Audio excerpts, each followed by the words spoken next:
Hey guys, how are you today? Quick rant before we dive into today's chaos. As some of you might have noticed, YouTube's algorithm has decided I'm not special anymore. Shocking, I know. So now if you don't like, comment, or do a little backflip in the algorithm's honor, this video might just vanish into the void, never to be seen again. Seriously though, even a hi or "this is wild" in the comments helps way more than you think. It tells YouTube, hey, people actually like this channel. Maybe don't hide it from everyone. That can really help push my videos out to a wider audience, not just to my subscribers. So if you enjoy these stories and want to support the channel, that's the best way to do it. Now grab a drink, get comfy, and enjoy the drama. You won't want to miss this one. 3 years ago, I lost my wife Hannah to cancer. We had 3 kids together, Ben, 10, Nora, 8, and Kai, 5. She fought like hell, and even when she was in pain, she still made pancakes on Sunday mornings, still tucked our kids into bed with a smile. She was the strongest person I've ever known. Losing her shattered me in a way I still can't fully describe. For a while, I was just surviving. A year after Hannah passed, I met Ivy. She was the total opposite of Hannah. Outspoken, confident, high energy, but she brought light into my life again. I honestly didn't think I'd ever feel happiness after Hannah died, but Ivy made me laugh when I thought I'd forgotten how. She met my kids slowly, carefully. She was kind to them. She told me she admired how dedicated I was as a single dad. She told me she wanted to be part of our family. We dated for about a year, got married last spring, and found out Ivy was pregnant soon after. We were over the moon.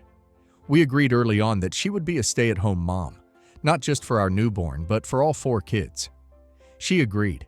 She said she wanted to be their bonus mom. Everything changed after the baby was born. Our daughter, Wren, is now 2 months old. Ivy had a rough labor and even rougher recovery. I did everything I could to support her. Night feeds, laundry, meals, getting the older kids to and from school, bedtime routines. I've barely slept in weeks. But I'm a dad. That's my job. Ivy, though, she's different now. She's constantly on edge. She says the house is too loud, that the kids are too much, that she can't bond with Wren with the 3 others running around. Ben asked to hold his baby sister, and she told him she was too fragile. Nora made a little card that said, "Welcome to the world, baby Wren," and Ivy didn't even say thank you. Kai, my sweet, energetic 5-year-old, tried to sing her a song, and Ivy snapped at him to go outside if he's going to make that noise. It only got worse. 2 weeks ago, Ivy sat me down and told me she can't do this. She said she feels overwhelmed. I told her I understood. I offered to get help, a night nurse, a nanny, anything. I even offered to ask my boss for reduced hours so I could be home more. She shook her head and said, "It's not the baby. It's the other 3. I need them out of this house." I thought I misheard her. I asked what she meant. She looked me in the eye and said, "Send them to live with your mother-in-law. Just for a year. Until Wren is older. I need to focus on her." I said no. Immediately, no. I reminded her what we agreed to. I reminded her that those 3 children are grieving their mother, that I promised I'd always put them first, that they've already lost enough. I told her I would never make them feel like they were in the way. I told her I would never send them away so she could pretend we're starting from scratch. She got angry, told me I was choosing Hannah over her, told me these weren't her kids, told me Wren deserved a calm, peaceful environment, and that the others were too loud, too emotional, too needy. She said she couldn't bond with her own baby because my other kids were taking up all the air. I stood there completely stunned. And then she said this, "If you don't send them away, I'm filing for divorce." That was a week ago. Since then, we've barely spoken. She's given me a deadline, Friday. Either I send my kids to live with their grandmother, or she leaves. Let me be clear. Their grandmother, Hannah's mom, is an amazing woman. She adores them. But she lives in a tiny apartment on the other side of the city. If they went to live with her, they'd have to change schools, leave their friends, leave the only home they've known since their mother died. They'd be devastated. And what would I even tell them? "Sorry, kids. Your baby sister is here now, so you need to leave." Absolutely not. I've begged Ivy to reconsider. I've offered to hire help. I've offered to move her into the guest room for quiet. I've offered to take the kids out every afternoon for hours to give her a break. She refuses everything. She keeps repeating the same line. They don't belong here right now. That's when I realized. This isn't about being overwhelmed. This isn't postpartum fog. This is how she really feels. That my 3 children are obstacles. That they are Hannah's kids, not her kids. That the family we built before her is some burden she didn't sign up for. But she did. She absolutely did. We talked about this before we ever got serious. She knew I was a widower with 3 kids. I didn't hide that. She said she wanted to be their mother figure. She promised she wouldn't try to erase Hannah. She said she understood. Now she wants to ship them off like their baggage. And the worst part? They don't know. They're just going about their days, school, playtime, reading before bed, completely unaware that their stepmother is trying to kick them out. They're still drawing pictures of our family. They're still leaving notes on Ivy's nightstand that say, "We love you." It makes me sick. I haven't told them anything. I won't. Not unless I absolutely have to. But this Friday, Ivy says she's leaving if I don't fix this. She's calling it my choice. So here I am. Am I the asshole for refusing to send my 3 kids to live with their grandmother, just because my wife says she can't handle having all the kids in the house and wants to focus only on the newborn? The part that broke me was when OP said his daughter made a welcome card for the baby, and the stepmom didn't even say thank you. That tells you everything. These kids have already lost their mother. Now this woman wants to take away their home too. OP is not choosing his dead wife. He's choosing his living children, not the a-hole. OP should not let anyone make him feel guilty for being the only stable parent they have left. And now let's hear Community's opinion. She agreed to be a stepmother. She knew about the kids. She married into this family knowing exactly what it meant. You offered her help, flexibility, therapy, everything. But she doesn't want help. She wants your kids gone. That's not exhaustion talking.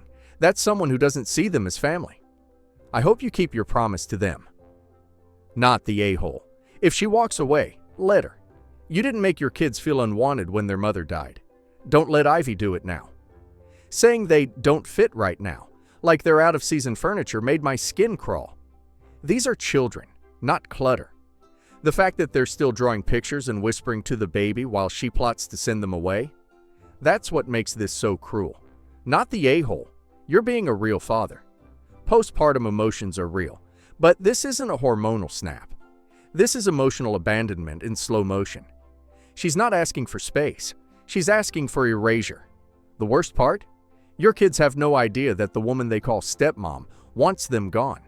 Please protect them from this trauma. You already lost one amazing woman. Don't let this one take your family from you too. Not the a-hole. Your late wife would be proud. Update: Ivy left last weekend. She packed a bag while I took the kids out to the park. When we got home, she was gone. She texted that she's staying with her sister for now. No real explanation, just that she needs space and that I've made my priorities clear. She took Ren with her. Since then, the house has felt heavier than it did even after Hannah died. Maybe it's because this time I didn't see it coming. Or maybe because I'm still holding out hope that Ivy will call and say she didn't mean it. That she was overwhelmed. That she's struggling. That she wants help. Because honestly, I don't know if this is who she really is, or if this is something deeper. Postpartum, depression, something she doesn't have words for yet. I keep replaying everything, wondering what I missed. Update 2. I was so lost and confused that I decided to talk to Ivy's mother. She was quiet at first, but then gently told me that maybe Ivy is going through postpartum depression. That she hasn't been herself lately. That maybe all this, her leaving, her anger, was coming from a place of emotional exhaustion and fear, not cruelty. I wanted to believe that. I wanted to believe the woman I married was still in there somewhere. That this was just temporary. That she needed support, not judgment. So I made a hard decision. I sat down with my late wife's mother, my children's grandmother, and told her what was going on. That maybe Ivy really can't cope right now. That maybe she needs space to recover. That I don't want to lose my marriage. And that, as much as it breaks me, maybe the best thing for a short while would be for the kids to stay with her. She looked at me like I'd slapped her. She was hurt, deeply.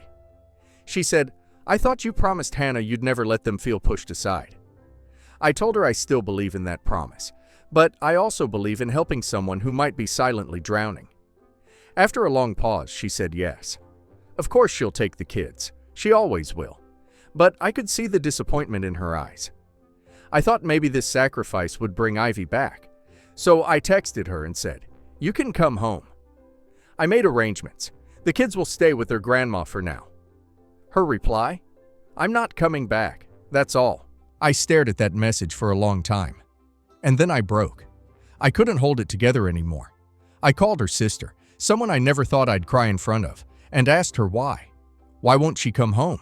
Why does she sound like this isn't even hard for her? And that's when her sister told me the truth. Ivy never planned to stay.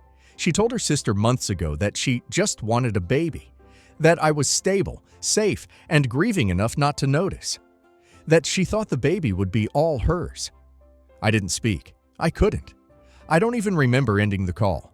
I've never felt this level of betrayal in my life.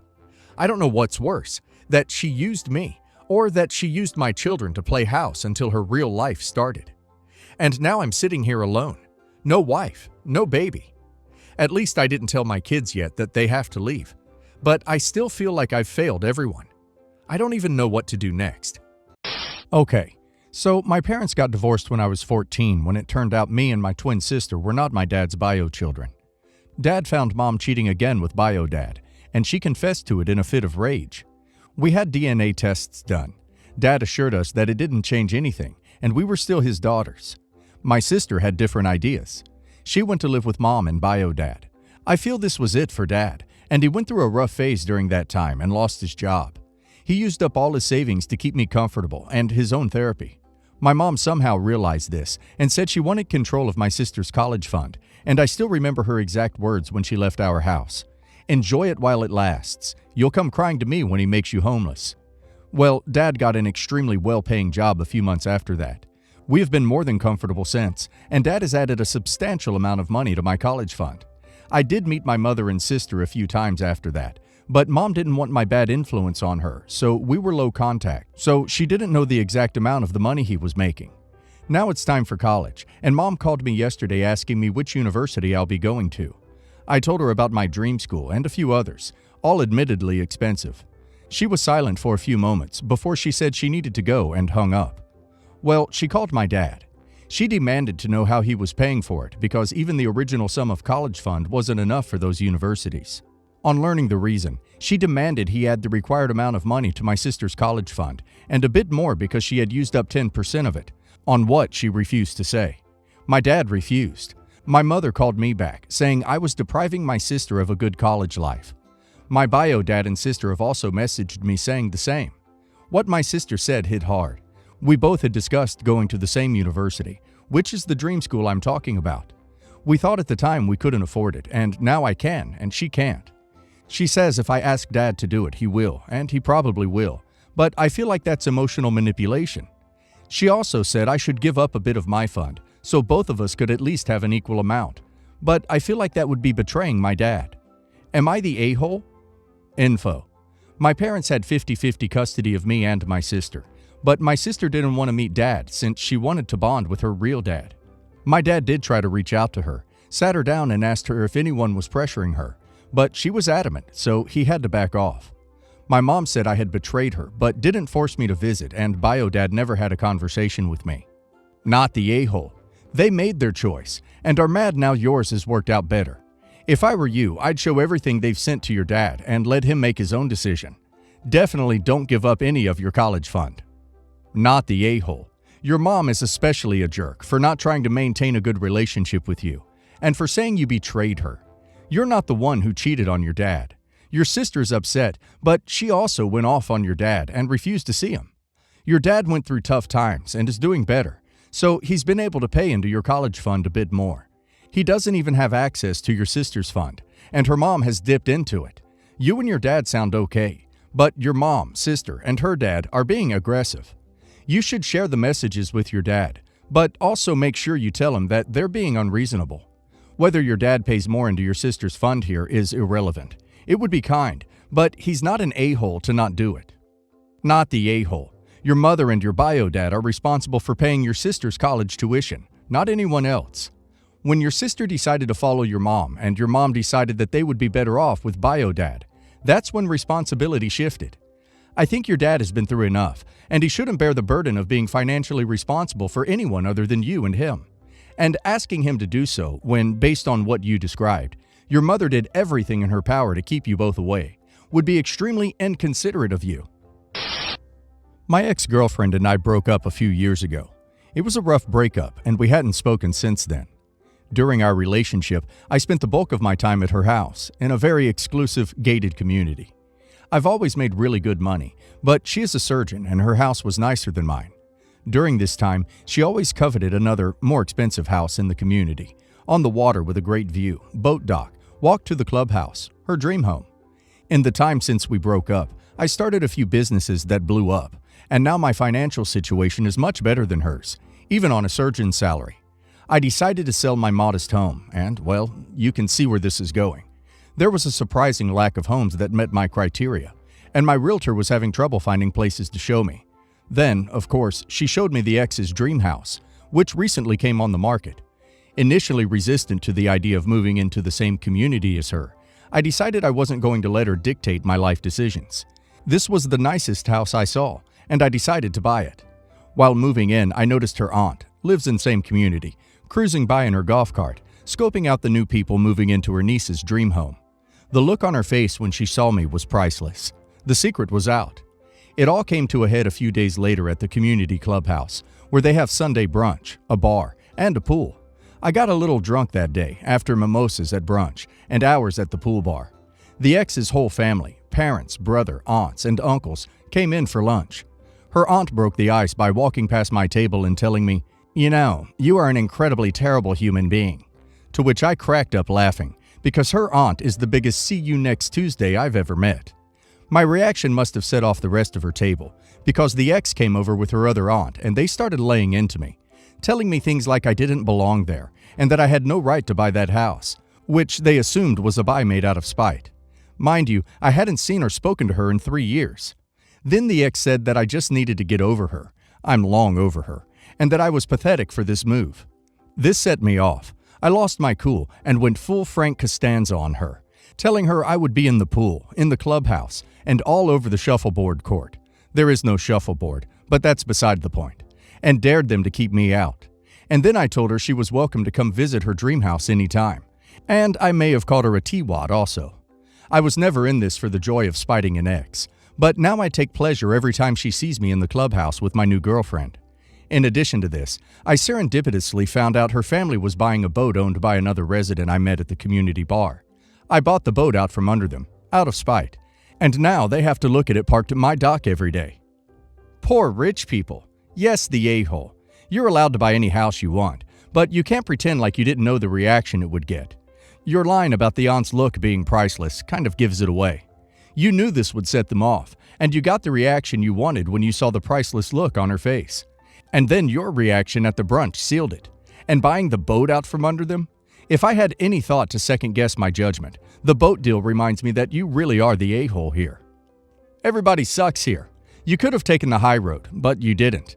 And I suspect you take immense pleasure in having moved into that house. You could have lived anywhere. You chose to live there. So you were not over your ex then? Your poor girlfriend. You do everything to spite her, despite being exes for a couple of years now. Do so much to show that you are better than her, despite her, and do so much better. But it all comes back to her. So yes, the a-hole, just because you can't get over her. My fiancé and I have been dating for over 6 years now, and after doing everything backwards, kids first, house, and then animals, I finally had the right opportunity to purchase an engagement ring. I booked a hotel for a couple of nights in our favorite town, just 20 minutes away from our home. The weather wasn't anything to be crazy about. A beach town with winds gusting up to 40 miles per hour, with a constant 30 mile per hour in the high 20s before wind chill. But I know our schedules wouldn't allow another stretch of nights away. I had taken her out to dinner at one of our favorite spots in town. Once we arrived back at the hotel, I told her we were going to take a walk along the boardwalk before retiring back to our room for the night. Ultimately, my proposal was brief and not as long as I had planned it to be, as the town itself was doing construction on the boardwalk and didn't even have benches for us to sit as I had imagined on top of the frigid weather. Just before presenting the ring on my knee, I told her about a story of an animal I crossed on my trek home the first night we met, a screeching cat in the same dunes, and how my immediacy to think about how I wanted to share that weird experience with her, and how I wanted to use it to just talk to her more, exemplified how I knew I wanted her in my life.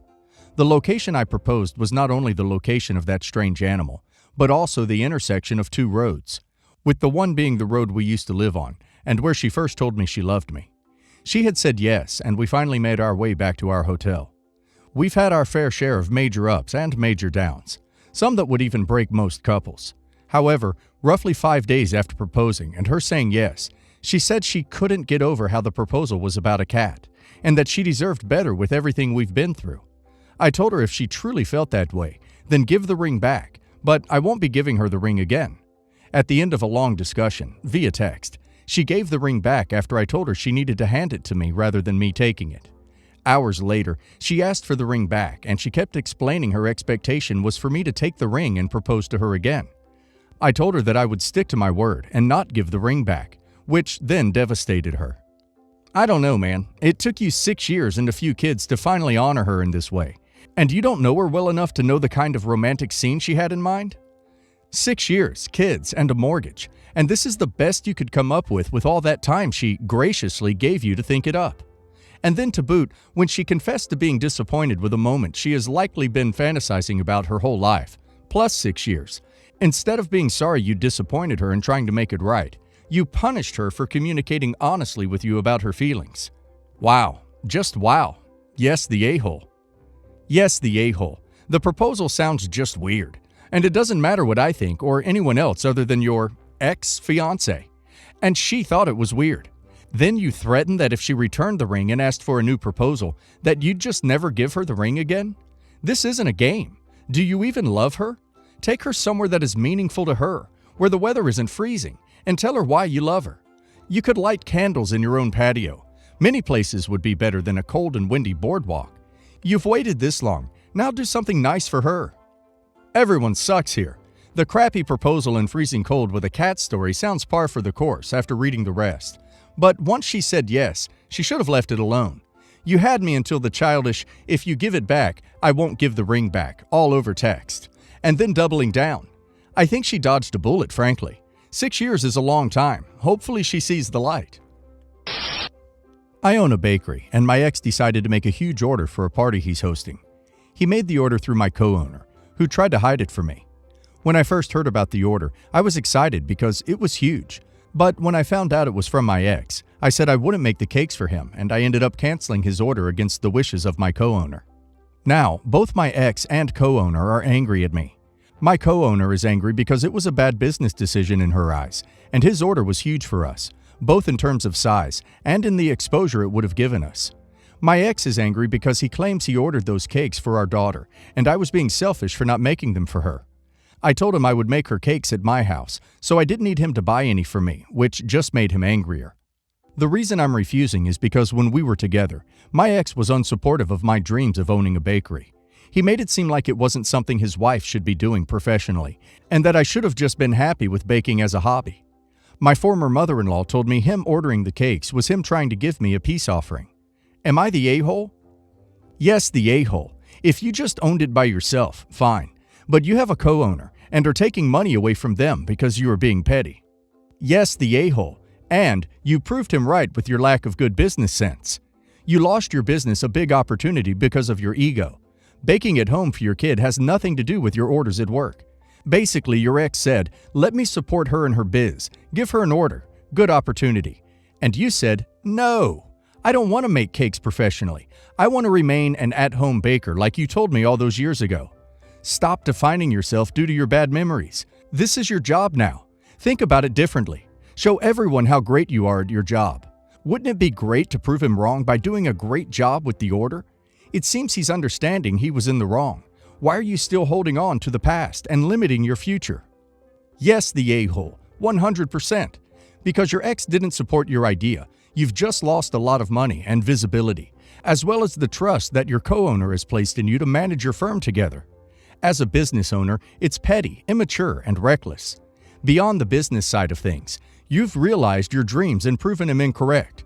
By ordering from your bakery, he is extending an olive branch, acknowledging he was mistaken, and showing his support for your bakery with what appears to be a significant purchase. He would have merely asked you to bake the cakes for free if he wasn't willing to do that. I'm 22 and live with my mom and dad. I work in Hugo Boss, and basically we get commission. I make a lot of money because I always exceed target. Both my parents are uni lecturers, and I'm also in uni. I'm saving for my dream car, and I have around £20,000 in funds. I have no debt other than uni debt, which I'll be able to easily pay off anyway. My girlfriend of 3 years has been getting really insistent lately that I use that money to buy a house. I don't really want to do that. I'm starting to dodge her calls because since she found out about it, she won't leave it alone, and it comes up in every single conversation, even when I've told her no. I'd say we are close. I reckon she's the first lass I've ever actually been in love with, and she's a lot more sensible than me. But I just really can't seem to make her understand this isn't happening. She called me again last week, and I told her not to start about the house thing again. She slammed the phone down on me and hasn't texted me since, even though I've tried to call her. We live in different parts of the country, and uni is finished for the year, but I don't see the point in driving to her if she doesn't even want to talk to me. My mom and dad are on my side and say that I just need to live my life how I like, but my best mate told me I'm being an a-hole because I'm letting my girlfriend get annoyed with me. Not the a-hole. You are 22. You don't really need to worry about real estate right now. But she's right that a new car is a terrible investment. You would do better to buy a reasonable car and save. Not the a-hole. A house is a major commitment. It's not just about having money. You're young and you shouldn't be pressured into buying anything, considering you're not even married to her. Not the a-hole. But I do have to say she's got a point that the money would be better served as investment in property than buying a car. Especially if the car you're thinking of is something that's particularly expensive and excessive. Like, are we talking about a dream car that's just a preferred type of reasonable car? Or are you thinking something crazy that's well beyond what you need? And you already have a fine enough car if you could theoretically invest less money in a nice and functional car, if you need a new one anyways. Personally, I wouldn't be thinking of long-term plans with someone who's going to blow a bunch of money on an excessive vehicular purchase at 22, before being financially settled, and making plans including when you want to purchase your own home.